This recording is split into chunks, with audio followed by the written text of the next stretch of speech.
గుజరాత్ సూరత్కు చెందిన వ్యాపారవేత్త బాబుభాయ్ జీరావాలా తన తల్లి వర్ధంతి సందర్భంగా 290 మంది రైతుల అప్పులను తీర్చి గొప్ప మనసును చాటుకున్నారు.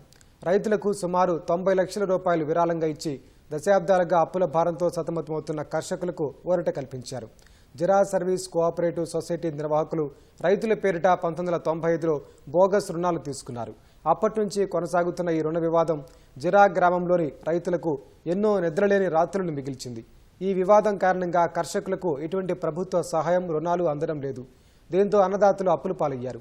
ప్రభుత్వానికి అనేక విజ్ఞప్తులు చేసినా ఫలితం లేకుండా పోయింది. ఈ క్రమంలో జిరా రైతుల కష్టాన్ని తీర్చేందుకు ముందుకొచ్చిన బాబుభాయ్ తల్లి వార్షికోత్సవాన్ని చిరస్మరణీయంగా మార్చాలనుకున్నారు. అందులో భాగంగా బోగస్ రుణ వివాదంతో ఇబ్బంది పడుతున్న రైతులకు 89,89,209 రూపాయలను విరాళంగా అందించారు. దీంతో కర్షకులు ఈ వివాదం నుంచి బయటపడ్డారు.